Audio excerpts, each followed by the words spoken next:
قربان جائیں، مسلم شریف بخاری شریف اٹھا کر کے دیکھیں، حضرت سیدنا ابو ہریرہ رضی اللہ تعالی راوی ہے، فرماتے ہیں ایک مرتبہ ایک شخص بارگاہ رسالت مآب صلی اللہ علیہ وسلم میں آیا اور آ کر عرض کیا، یا رسول اللہ میں ہلاک ہو گیا، یا رسول اللہ میں ہلاک ہو گیا۔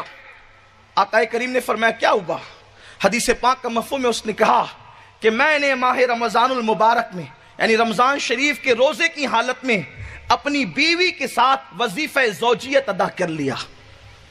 بزرگوں کی موجودگی میں، بچوں کی موجودگی میں اس سے زیادہ محتاط اور بائیہا الفاظ اس معاملے کو پیش کرنے کے لیے میرے پاس نہیں ہے۔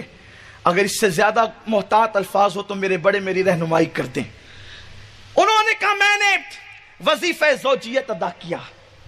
کیسے؟ روزے کی حالت میں، جبکہ حرام ہے، اور اللہ کا قانون یہ ہے کہ اگر ایسا کیا تو 60 روزے رکھے یا 60 مسکین کو کھانا کھلائے، یہی تو ہے، غلام آزاد کرے۔ شریعت نے مختلف انداز میں اس کا کفارہ بتایا، اس کو کفارہ کہتے ہیں۔ آنے والا آیا، دیکھیے بڑے سے بڑے مفتی صاحب کے پاس کوئی بھی مسئلہ لے کر کے آئے گا، مفتی صاحب کہیں گے یہ ہے اور یہی ہے، اگر وہ واقعی مفتی ہے تو یہ ہے اور یہی ہے، اس کے سوا کچھ نہیں۔ الحمدللہ ہم سنیوں کے یہاں تو فتوے بکتے نہیں ہیں، ہم لوگ فتوے بیچنے والے، فتوہ فروخت لوگ ہم نہیں ہیں۔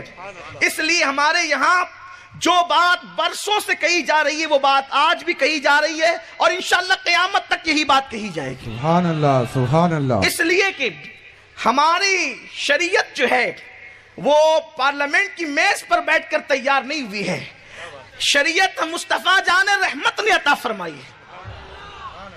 تو ہمارے یہاں قانون نہیں بدلتے، قانون ہمارے یہاں تبدیل نہیں ہوتے، اللہ اکبر، لیکن مصطفیٰ جان رحمت کی بارگاہ عرش مقام ہے۔ آنے والا آ کر کہتا ہے حضور ایسا ایسا ہو گیا، اللہ کے رسول صلی اللہ علیہ وسلم نے ان کو کفارہ بتایا کہ 60 روزے رکھ لو۔ کفارے میں ظاہر سی بات ہے کہ ایک روزے میں صبر نہ ہوا تو 60 میں پھر صبر کیسے ہو سکتا تھا؟ انہوں نے کہا حضور نہیں کر سکتا، 60 روزے نہیں رکھ سکتا، تو کہا 60 مسکینوں کو کھانا کھلا دو، کہا یہ بھی نہیں کر سکتا، غلام آزاد کر دو، کہا حضور یہ بھی نہیں کر سکتا۔ اللہ کے حبیب صلی اللہ علیہ وسلم کو وہ کہتے جاتے تھے نہیں کر سکتا، نہیں کر سکتا۔ دیکھیے کوئی دوسرا مفتی ہوتا، مجیب ہوتا تو وہ کیا کہتا؟ نہیں کر سکتے تم جانو، ہم نے تو قانون بتا دیا۔ یہ جو بات کہی جا رہی حضور صرف قانون بتانے والے ہیں، یعنی دوسرے الفاظ میں کتاب میں نبی کو ڈاکیا کی حیثیت دی گئی ہے کہ وہ تو صرف ڈاکیا کی طرح ہیں، وہ لاتے ہیں اللہ سے اور ہمیں پہنچا دیتے ہیں۔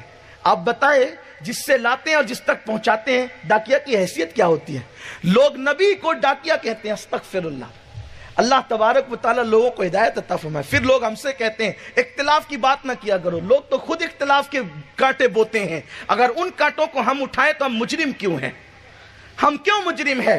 اور خدا کی عزت کی قسم ہمارے باپ کی آبرو پر ہونے والے حملے کو ہم برداشت کر سکتے ہیں، نبی کی عظمت پر ہونے والے حملے کو مسلمان کبھی برداشت کر ہی نہیں سکتا اگر اس کے دل میں ایمان کی ذرہ برابر رمق باقی ہے، کیونکہ خدا کی عزت کی قسم اللہ نے ہمیں جو جان عطا کی ہے وہ مصطفیٰ جان رحمت کے صدقے میں عطا کی ہے، اس لیے کہ جان تو بستروں پر بھی جا سکتی ہے، لیکن جو جان مصطفیٰ جان رحمت کے عشق میں جائے وہ جان پر ہزاروں زندگیاں قربان ہیں۔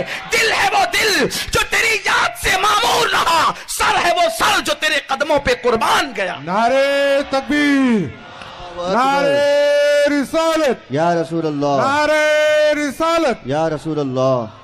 شریعت کو تحفظ ناموں سے مصطفیٰ کو تحفظ دیے بغیر ہو نہیں سکتا، اور یاد رکھیں شریعت سیاسی لیڈروں سے کبھی محفوظ نہیں ہوئی ہے، شریعت کو تحفظ ملا ہے تو خانقاہوں سے ملا ہے۔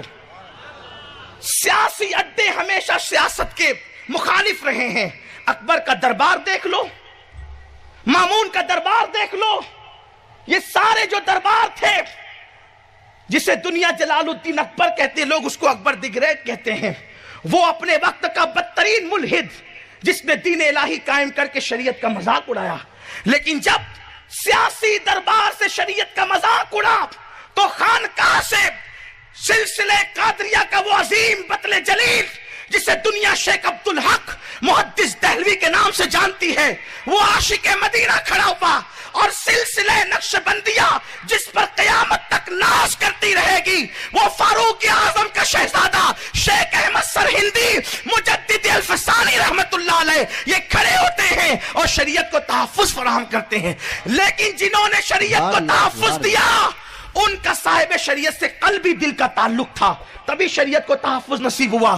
جن کا تعلق قلب کا مصطفیٰ جان رحمت سے نہیں ہوگا وہ شریعت کو کبھی تحفظ نہیں دے سکتے۔ جانتے ہیں لوگ نقشبندی ہونے کا دعویٰ کرتے ہیں، لوگ قادری ہونے کا دعویٰ کرتے ہیں، لوگ چشتی ہونے کا دعویٰ کرتے ہیں، لیکن ان خانقائی لوگوں کا مزاج کیا تھا جانتے ہیں؟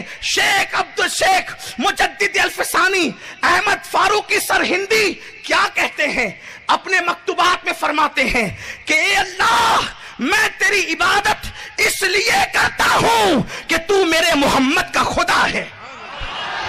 یہ توحید کی خدمت کرنے والا، ہندوستان میں توحید پر سب سے زیادہ مواد فراہم کرنے والا، اپنے دور کا سید الموحدین کہہ رہا ہے کہ میں خدا کی عبادت اس لیے کرتا ہوں کہ او رب محمد، وہ میرے محمد کا رب ہے۔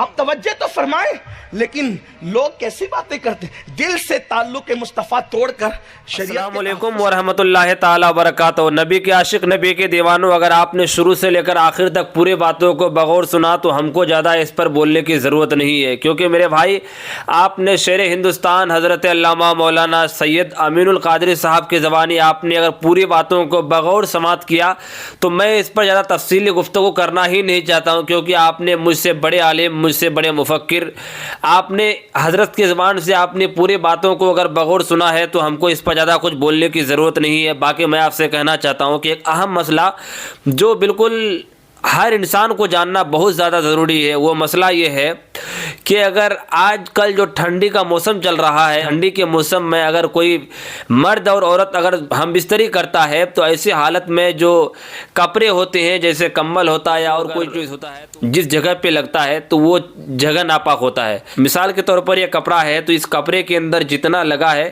وہ کپڑا بالکل ناپاک ہو جائے گا۔ اسی طرح ٹھنڈی میں کمبل ہے یا چادر ہے، جو کچھ بھی ہے، جس جگہ پہ وہ قطرہ لگا ہے وہ قطرہ ناپاک ہوگا اور اس کو دھولنا یہ فرض ہے۔ نہیں دھولیں گے تو آپ بہت غلط کام کریں گے، سمجھ جائیے۔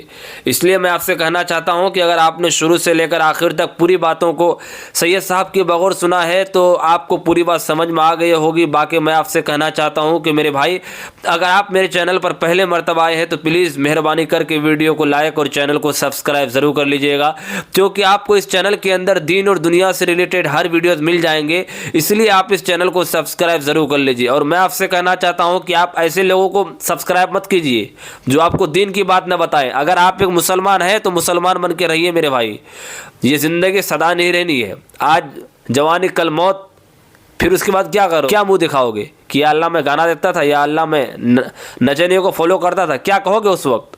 تو اس لیے ابھی سے ہوش کے ناخن لو اور رب کی عبادت کرو۔ سید صاحب نے جس طرح کے سوالات کے جواب دیے، میں تو زیادہ اس پر کچھ بولوں گا نہیں۔ آپ نے شیر ہندوستان سید امین القادری صاحب کی زبانی پوری باتوں کو بغور سن لیا ہے، اس لیے میں اس پر زیادہ کچھ نہیں بولوں گا۔ باقی آپ کا اس ویڈیو کے بارے میں کیا رائے ہے، اپنی رائے نیچے کمنٹ باکس میں ضرور دیجیے گا۔ باقی دوستوں ملتے ہیں پھر کسی نئے ویڈیوز کے ساتھ، جب تک کے لیے اللہ حافظ۔